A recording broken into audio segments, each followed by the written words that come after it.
Hey peeps, welcome back to my channel and to the next episode of the series UITableView, the ultimate tutorial. If you haven't watched the first episode, link is in the description as well as on my channel. And in this video, we are now fetching our data for our table view from an API and assigning it to a list, and then let that data populate our table. We start out with looking at the API that we are going to use, which is this one that I found. So it is basically just an API that will respond a list of amiibos, and we have inside that array JSON.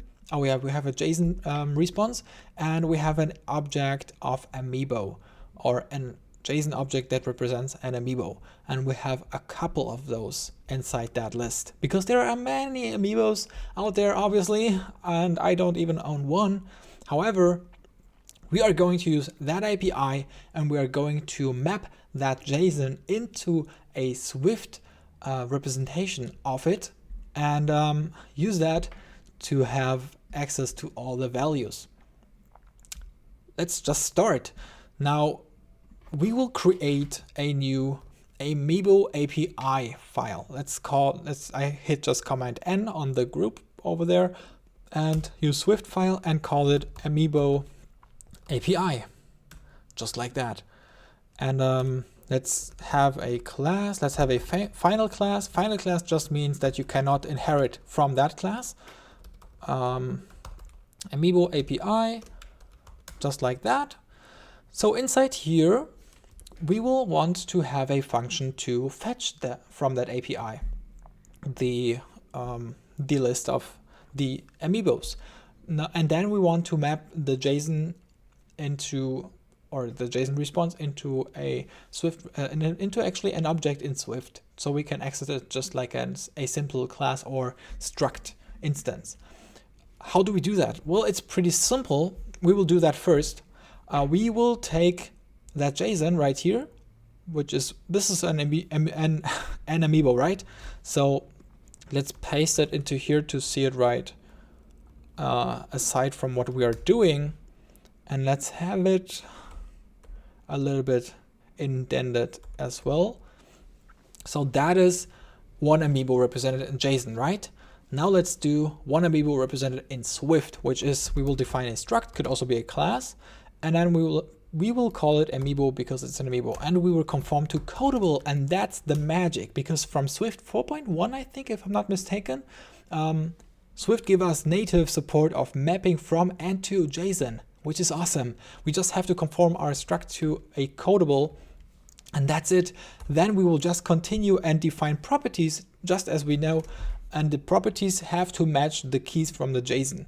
So basically you will define amiibo series, which is of type string, as you can see, and then we will continue with all the rest, which is then let character is of type string, and then the game series is also of type string. Well, the web is very stringy, so the image also of type string. Who would have guessed? And the name is of type string. Whoops! And now we have our first little challenge, because release is of type JSON object. Okay, so how do we do that? Well, basically it's what we already have done, because we are right here defining a JSON object representation, right? And right here we need just another one that represents that kind of object. So why don't we just go down here and say, okay, struct, how do we call it? Let's say amiibo release conforms to codable, and that one represents a U is of type string, EU is of type string. Well, my pronunciation, I hope one day I will make it better. All right, so that is right now a representation of that object, and so we can use it over here and say amiibo release. So we have our challenge solved, and continue with a tail of type string and a type of type string. And if you, whoops, did I just write? If you want me to dive deeper into Codable, into how to decode and encode into JSON from JSON, then let me know in the comments, because you can also, because there are also some edge cases. Let's say there is a key called let. How do you do that? I mean, you can't do let, right? Because let is a keyword. How do you do that? Or what if a keyword is class? Something like that. I mean, there are cases where you can just do that, but that's suboptimal. And there are things to solve that very easily. So if you want me to dive into it and focus completely on that, let me know in the comments. Otherwise, we'll just continue. So we have represented that object in Swift that is type safe. So let's delete that right now. Next is we have, if we look back at the API, we have represented that object, right? But we have not represented that huge whole object, which basically means just an object that holds a property called amiibo that holds an array of amiibos. So let's just do, it's the same thing as with release, right? So it's basically just a struct that says amiibo list, amiibo, how do we call it? List, let's say. And then it conforms to Codable. And then it is having the property amiibo, right? So amiibo, which is of type array of amiibos, right? Of these objects. It's an array of these objects. And now we have represented the whole JSON in Swift. Now let's go and define or implement our fetch function. So let's define a function, let's call it fetch amiibo list, because we want to fetch that whole list, right? That makes sense to call it like that. And inside here, we will just, first of all, define the URL string, the API endpoint. Let me just move that over here, which is this one here. So that is the endpoint / API, and then also / amiibo, that one, right? Just like that. That's the endpoint, and we will need it as a URL, type of URL. We will initiate a URL based on that URL string. And since that is an optional, we have learned that in one of my videos by scraping Instagram, we will force unwrap it, because at this point, I know, you know, we know this URL is not having any invalid characters. If there were any invalid characters, our code and app will crash right here, and that's not cool. However, since we know it's not invalid, we will just force unwrap. Otherwise, you know how to gordlet, right? So that's the way to go to circumvent a crash. So now we will do a request to that endpoint. So let's define a task and assign it with a URL session, the singleton, and call data task on that URL. We will get, on completion of that request, we will get data, response, and error. All we care about right here is data, because data will include or contain our JSON. So let's unguard, or do we call it unguard? Let's say we will make sure that data is not nil. Otherwise, it will let us know, well, data was nil. God damn it. All right. So guard data equal data. Down here, we know for sure data isn't nil. We can work with that. We know JSON is inside of it. Let's map, or actually decode, that JSON into our beautiful codable representation. How do we do that? Now I will go, and I have missed a in keyword up there. I will go and say amiibo list is equal to, we will try because it could throw JSON decoder. We will initiate that and decode into a decodable protocol.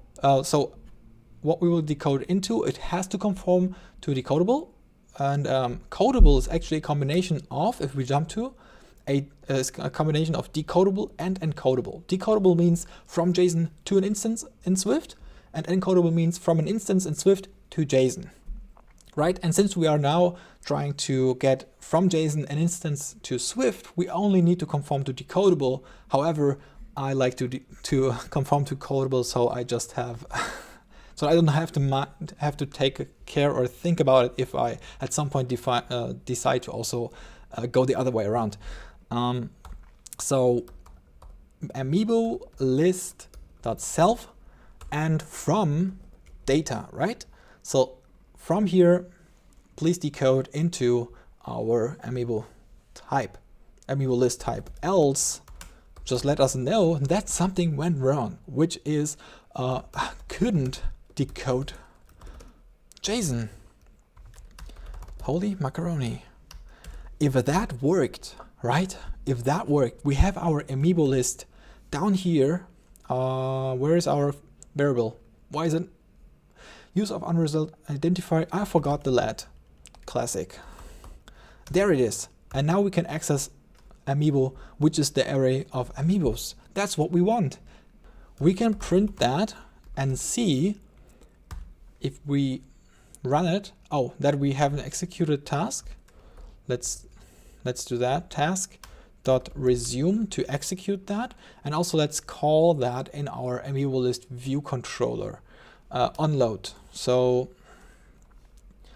and before we call it, let's do a static variable called shared to have an instance of our API. So we always use the same instance and don't create new instances wherever we are using the API, right? Instead of making instances everywhere all over the place, we are always accessing that singleton and using that single instance right there. So let's call onView.load amiibo api.shared.fetch that. If we do that, we should have nothing happening, but data was nil. Why was data nil? Well, because by default, you're not allowed to do a request to HTTP endpoints like HTTP URLs, but it has to be HTTPS, so it has to implement an SSL certificate. And long story short, you can adjust your app to still be able to make HTTP requests. Now, it's not the solution to put an S here because it's not on our end. We have to change that. So whoever did that domain, like that website, should implement the SSL certificate in order to have HTTPS. And if he's not having it, which maybe some APIs don't have, and in these cases you still want to do the HTTP request, and you will have to know how to do that. So we will go to our info plist and just add another key that allows us to do that. Which is called app transport security settings. Yes, and inside here we will add allow arbitrary loads and then say, come on. Oh yeah, it's over there. And then say, yes, please allow me the arbitrary loads. Now we shouldn't have data was nil anymore. Just couldn't decode JSON. The next challenge. We know we can now make the HTTP request, right? Our next challenge is why weren't we able to decode to JSON? The solution is simple because right now we are expecting with this representation that each value inside the JSON is actually given and never nil or null, right? So in JSON it's called null. In Swiftland we call it nil. Right now we are expecting every value to be given. But what if a value is not given? Well, then it won't be able to decode it because mapping it to an exact value, it's just not possible.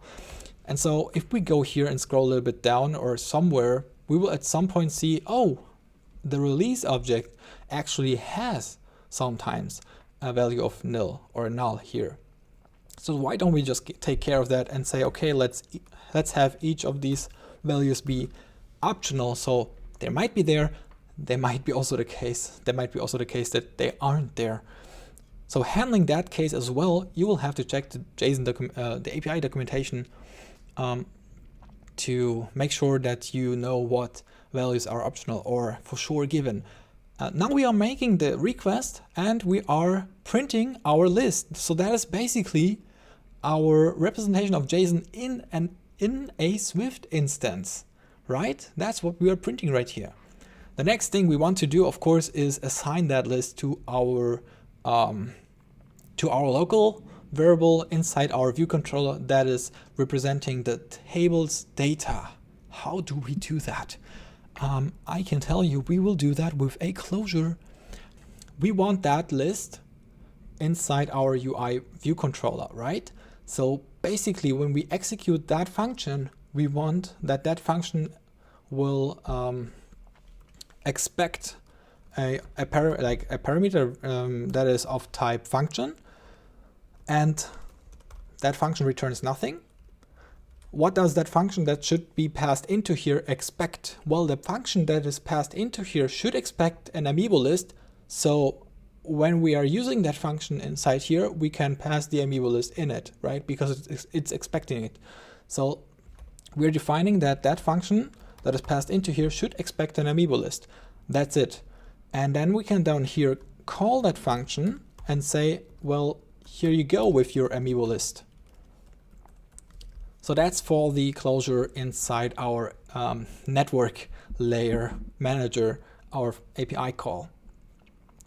And we should also define, or actually tell, that this function is escaping, because escaping is just a keyword saying that this function is getting executed and might escape out of the main thread, which is fine. There's no magic to it. Just put escaping in front of it and you're good. How do we call that function now properly? Back in our amiibo view controller, that call will now tell, actually Xcode should tell us that this is not possible. There we go, we have it white already. Anyway, there we go. Uncompletion is missing in the call. Right. So why don't we just define an anonymous function? Let's do that. So to make it more clear, I like to define it up here and say, let's call it anonymous function, because closures are also called like that. And they're called like that because this function over here is not anonymous. It has a name. It is called viewDidLoad. This function down here that we are just about to define, well, what name does it have? It does not have any name. It's just the curly brackets, right? So that function will be then in a second passed in here. But what did fetch amiibo list actually said? It said it expects a function, and that function that is passed into here should expect an amiibo list. How do we, and like expecting, I mean, it should define that the parameter in that function should have one parameter of type amiibo list. How do we define parameters for anonymous function? Just inside the curly brackets. That's the only weird or new thing if you haven't worked with that yet. So you just say fetch, whatever variable name comes to your mind. Let's say fetched amiibo list is of type array of amiibo, or amiibo list, basically list of amiibo. And so that's the definition of a parameter for a anonymous function. And over, yeah, so that's it. And inside here we now have fetched amiibo list, right? That's the variable we get passed into. So we can now say self amiibo list is equal to that fetched amiibo list. But wait, the type is not mapping. We're assigning to that, but this one is not of type amiibo, like array of amiibos, but array of strings, right? Let's change that fast and say amiibo, an empty array of amiibo. You can either define an empty array like that, or it's the same as if you would have done that, right? Whoops. You're defining a variable of type array of amiibo and assign an empty array to it. That's the same as if you would do this. I just like, for some reason, that one it's just preference. Cool, now this assigning works. And what we also want to do is afterwards, after we assigned the list with the data to our local variable, we want to tell our table view, hey mate, data has changed. Please like update your table and populate it with the data that we defined. And let's do that. We just say, hey, self table view, reload data. That's it. Now we have defined the function, right? And that one gets passed into here, and the scope with self table view will like remain. What I mean by that is, so let's pass the anonymous function, right? This function, this function here, expects that kind of type of function, and inside it will get executed. And so that one gets executed and assigns to our local variable and reloads the table. And that's basically it. If we now, oh yeah, we have one more error, because down here we said before, we accessed before the array on a certain index. Everything explained in the first video how that whole thing here works. And we received a string back, right? Right now we are receiving back an one instance, one object, right? One amiibo at that index.